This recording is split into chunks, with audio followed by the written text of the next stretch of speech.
तो नमस्कार किसान भाइयों, मैं अरविंद तोमर और आप देख रहे हैं एक किसान न्यूज़ यूट्यूब चैनल।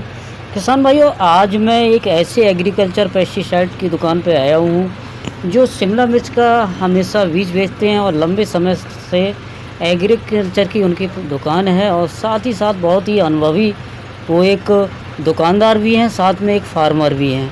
उनसे मुलाकात करवाता हूँ, साथ प्रोडक्शन खुद अपना देंगे और शिमला मिर्च का जो फार्मर हमारे नर्सरी डालने जा रहे हैं तो किस हिसाब से पैड तैयार करना है, क्या क्या दवा डालना है, सारी जानकारी वो हमारे जो डॉक्टर साहब हैं पूरा इंट्रोडक्शन देके और पूरी जानकारी वो आपको उपलब्ध कराते हैं। नमस्कार किसान भाइयों, मैं अशोक शाक्य यहाँ उझानी में अपना शाक्य एग्री क्लिनिक चलाता हूँ। इससे पहले भारत की टॉप 5 कंपनियों में मैंने काम किया है और इस समय वर्तमान में एग्रीकल्चर से रिलेटेड अपना जो बिज़नेस है इसको व्यापार को चला रहा हूँ और सभी अच्छी कंपनियों के प्रोडक्ट मैं यहाँ से बेचता हूँ। मेरे पास सारे तरह के जो भी वेजिटेबल सीड्स हैं सारे अवेलेबल हैं।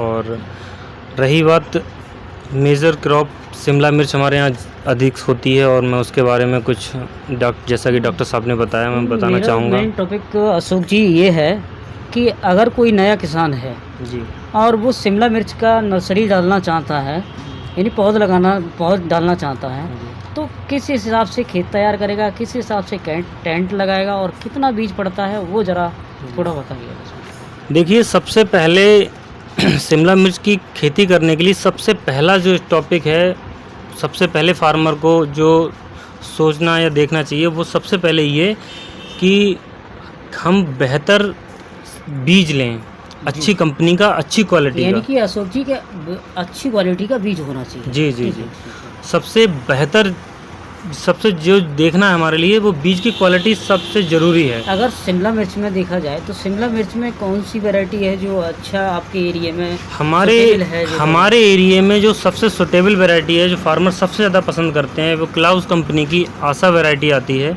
इसके बाद सिंजेंटा कंपनी की इंट्रूडर वैरायटी है। एक कोरिया की कंपनी है नांगवू सीड, उसकी स्वरूप वैरायटी आती है। ये अच्छी वैरायटियाँ हैं। अच्छा। और एक सैमनीज कंपनी की भी वैरायटी यहाँ चलती है और ये बहुत ही अच्छी फ्रूटिंग भी देती हैं, अच्छा ग्रोथ भी है इनका। जी। और इनमें जो है मार्केट वैल्यू बहुत अच्छी है इसकी। जी। तो आगे आप पूछ रहे थे अशोक जी, अगर कोई जैसे उसने बीज खरीद लिया, अच्छी क्वालिटी का बीज खरीद लिया, बीज खरीदने के बाद जो अब खेत तैयार करवाना है जहाँ उसे अपनी पॉट डालना है, तो उसे क्या पहले से जोतना चाहिए, क्या प्रक्रिया रखना चाहिए, वो ज़रा थोड़ा हमारे जो किसान हैं उनको ज़रा बताइए। जी जी, देखिए, नर्सरी डालने के लिए जिस जगह पे हमें नर्सरी डालनी है तो पहले से उस नर्सरी वाली जगह को हमें पहले से कोई क्रॉप नहीं करनी चाहिए, उसको खाली रखना चाहिए। जी। सोलराइजेशन बहुत ज़रूरी है, उस मिट्टी का सोलराइजेशन करना चाहिए। इसके बाद उसको गहरी एक बार जुताई करनी चाहिए। इसके बाद 2 जुताइयाँ हमें हल्की करनी चाहिए, कल्टीवेटर से जुतवाना चाहिए। इसके बाद बेड, उसको बरसात से पहले टेंट लगा देना चाहिए जिससे कि अगर बारिश होती है तो वो ज़मीन भीगे ना। इसके बाद बेड प्रॉपर बनाने चाहिए। बेड बनाने से पहले एक चीज़ और भी ध्यान रखनी चाहिए, ताकि जिस तरह से छोटे छोटे जो कीट होते हैं उस कीट के लिए कीटनाशक डालना है। कुछ हमारा एक फंजीसाइड भी आते हैं जिस तरह के, वो फंजीसाइड डालने हैं। इसमें ट्राइकोडर्मा, सुडोमोनास वगैरह है, वो आपको उससे ट्रीट करना है ताकि कोई फंगस एकदम से अटैक ना करे। अशोक जी, जैसे नॉर्मल कोई 36 बाई 36 का जो टेंट लगा रहा है, वो 20 पैकेट का पैकेट उन्होंने रखा है। जी, नॉर्मल मान के चलो साहब। जी। तो आप उसमें क्या क्या इंसेक्टिसाइड डलवाते हैं, क्या क्या इंसेक्टिसाइड डलवाते हैं, क्या क्या आप उसमें ग्रोथ प्रमोटर डलवाते हैं, क्या क्या चीज़ जरा डलवाते हैं, वो थोड़ा हमारे जो किसान भाई हैं। सबसे ज़्यादा ज़रूरी जो है नर्सरी में बेड तैयार करते समय हमारे लिए फिप्रोनिल GR बहुत ज़रूरी है और साथ में कार्बोफ्यूरान डाल सकते हैं हम उसमें। जैसे फिप्रोनिल जो डालेगा किसान भाई, जैसे आप 20 पैड का वो डालना है। जी। और डाला है अब फिप्रोनिल, उसमें कितनी मात्रा में हम उसमें 250 एक बेड के लिए 250 ग्राम पर्याप्त है। 250 ग्राम फिप्रोनिल जी। और 100 ग्राम आप कार्बोफ्यूरान ले सकते हैं साथ में। और आप इसको डाल दीजिए। और देसी खाद बहुत ज़रूरी, देसी खाद खाता हुआ जो मतलब बिल्कुल पूरी तरह से जी जी डिकम्पोज हुआ खाद जी, होना जी, जी, चाहिए। जी। वो आप उसको मिला लीजिए अच्छे से बेड में उसके साथ, और डाल करके बेड आप प्रॉपर तैयार कर लीजिएगा। जी, जी। जी उसके बाद जैसे उन्हें सोइंग करने जा रहा है, जब बीज जी। लगाने जा रहा है, तो किस हिसाब से पौधे से बीज की दूरी रखें, लाइन से लाइन की क्या दूरी रखें?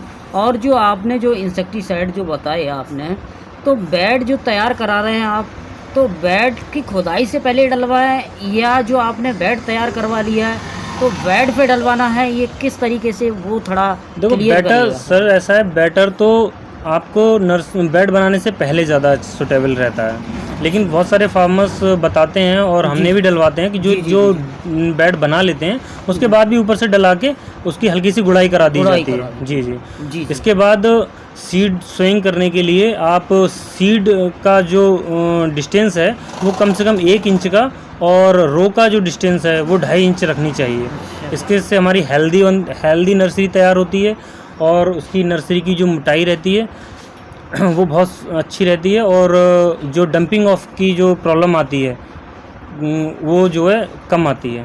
तो कुल मिला के ये बहुत अच्छा रेशियो है सोइंग कराने का। जी, जी, जी। इसके अलावा और कोई रीज़न जैसे डंपिंग ऑफ वाली दिक्कत आई है, तो कुछ प्राथमिक उपचार भी हैं जो फार्मर कर सकता है। जी जी तो प्राथमिक उपचार में जैसे फार्मर ने सोइंग कर दी, जी। सोइंग करने के बाद फार्मर क्या करता है, उसे सुबह पानी लगाना चाहिए, शाम को पानी लगाना चाहिए, कितना?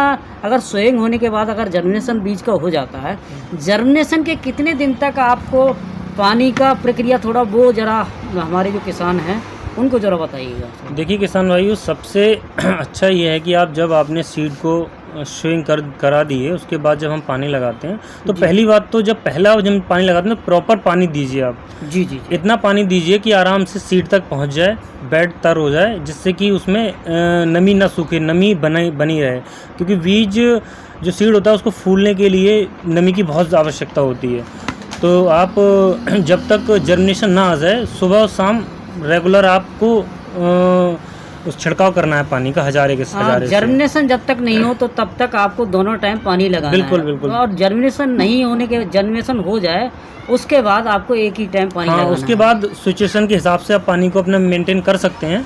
वो सुबह लगाना है, शाम को लगाना है, ये भी कोई अंतर है क्या? नहीं, अगर गर्मी ज़्यादा है, हीट मौसम है, तो आप दोनों टाइम पानी लगाइए, और अगर टेम्परेचर डाउन है और लग रहा है तो आप सुबह मॉर्निंग में एक बार लगा दीजिए, कोई प्रॉपर तरीके से, कोई प्रॉब्लम नहीं है। अच्छा नर्सरी कॉल।